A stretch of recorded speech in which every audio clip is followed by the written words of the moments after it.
Okay, so what we are going to talk about today really is a continuation of the two posts that I post on my blog, Mark Vanderberg audio blog, which is vanderberg.org. It's vanderberg.org. It's gotten to be kind of popular to go there and read the two posts that I have.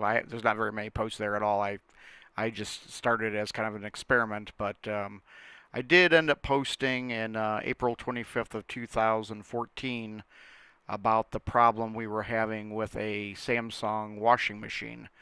And the model that we had, or still have actually, is WF 210 ANW/XAA, I think is what the whole model is.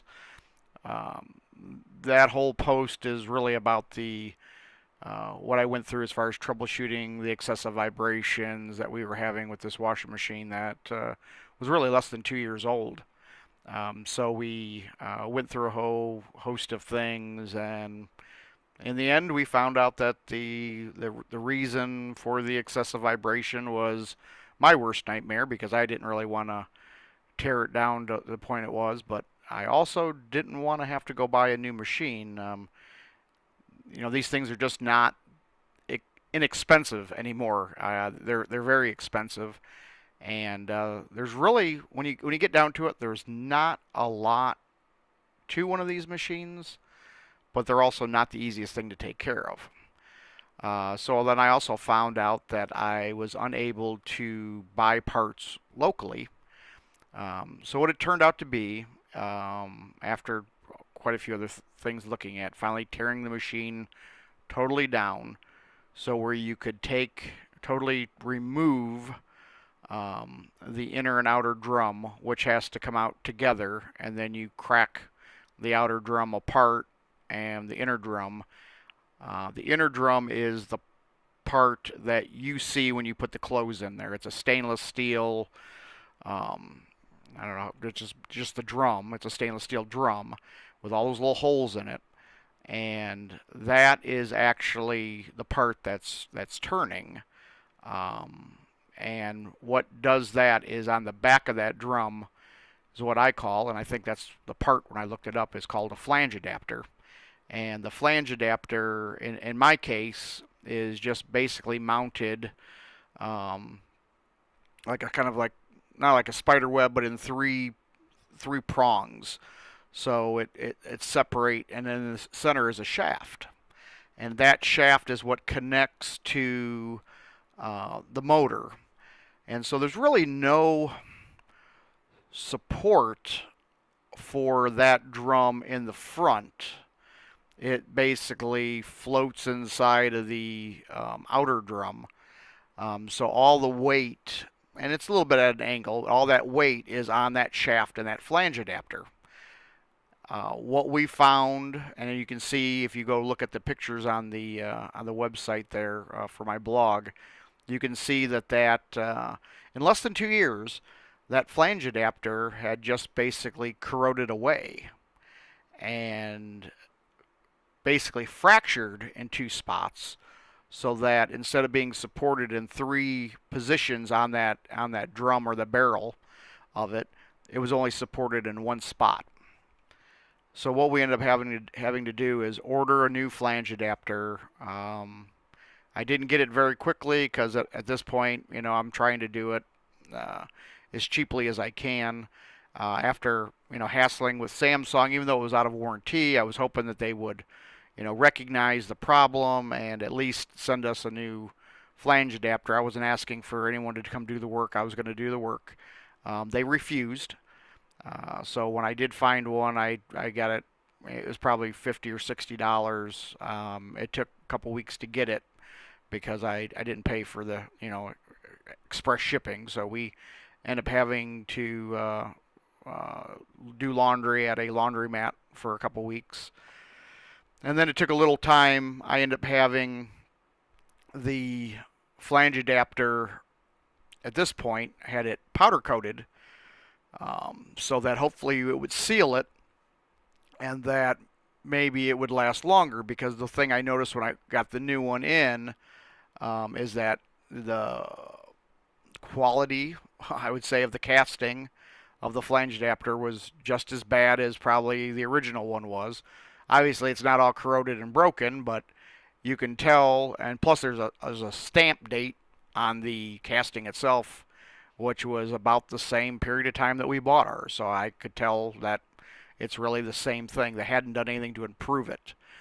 So since I had to use an inferior part anyhow, I thought, well, we would go ahead and replace it, but let's make a modification. Let's try to seal it so that it would not be corroded. So we did that. That's what we have in the machine right now. I put all the machine back together.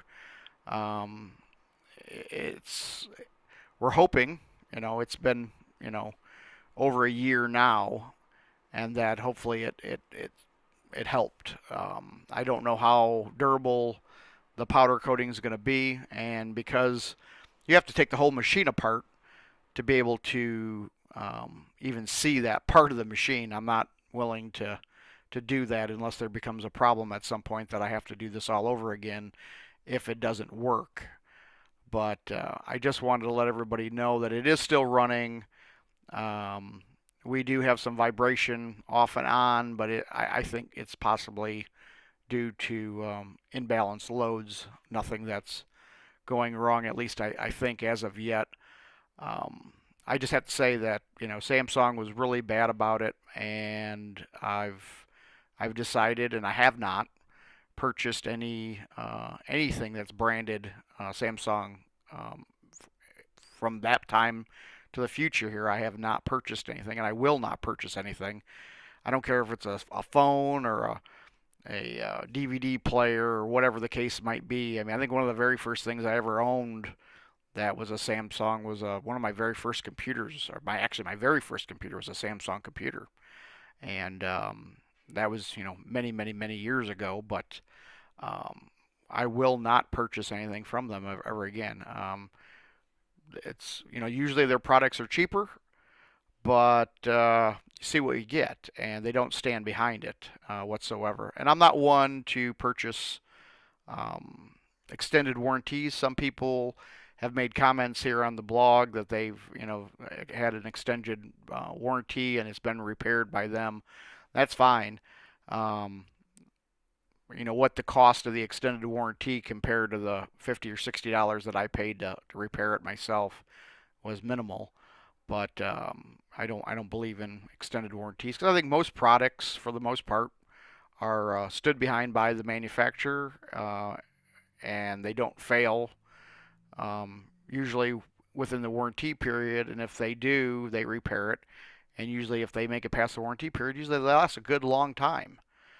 It's just been in this case that Samsung doesn't stand behind their products, and I would imagine they're probably still putting this inferior flange adapter in current machines today. So you may want to think about it before you purchase a Samsung machine. Or if you really do want to get it cheaper, then purchase the extended warranty. It probably adds to the cost of it, but at least maybe you'll have some peace of mind, at least that way, if you do purchase one.